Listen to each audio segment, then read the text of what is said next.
কোরআন নামটা মুহাম্মদ সাল্লাল্লাহু আলাইহি সাল্লাম রাখেন নাই, আল্লাহ রেখেছেন।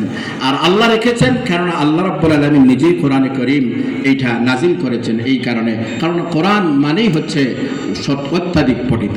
এবং কোরআনের একটা এজাজ হচ্ছে এইটা যে আমার মনে হয় পৃথিবীতে কোরআনের মতো সবচেয়ে বেশি পঠিত আর কোনো গ্রন্থ নাই।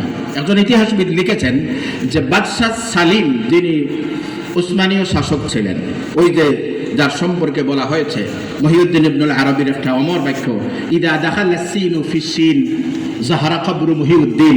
এই মহিউদ্দিন ইবনুল আরবি যে কথাটা বলেছেন, এই সালিম বাদশাহ সম্পর্কে বলা হয় তিনি মিশর থেকে রাসূল করিম সাল্লাল্লাহু আলাইহি সাল্লামের যে সমস্ত ব্যবহৃত জিনিস ছিল, তাবাররুকাত ছিল, এইগুলোকে নিয়ে এসেছিলেন। আসার পরে তিনি একটা গড় নির্মাণ করলেন এবং গড় নির্মাণ করে সেই গড়ের মধ্যে রাসূল করিম সাল্লাল্লাহু আলাইহি ওয়াসাল্লামের এই সমস্ত তাবাররুকাতগুলোকে রাখলেন। এবং তিনি নির্দেশ দিলেন যে এই গড়ের ভিতরে একদল হাফিজে কোরআন কন্টিনিউ 24 ঘন্টা কোরআনে করিমের তেলাওয়াত করবে। এবং এদের তেলাওয়াত মানে এরা যখন কোনো প্রয়োজন করবে আরো একদল নির্ধারিত করে রাখলেন যে এদের পরে ওই দল যাবে, গিয়ে তারা কোরআনে করিম তেলাওয়াত করবে। একটা মুহূর্ত যেন কোরআনে করিমের তেলাওয়াত থেকে শূন্য না হয়, খালি না থাকে।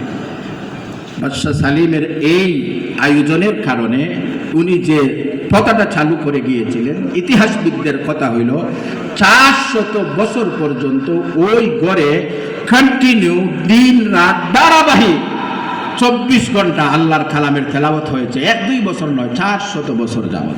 আমার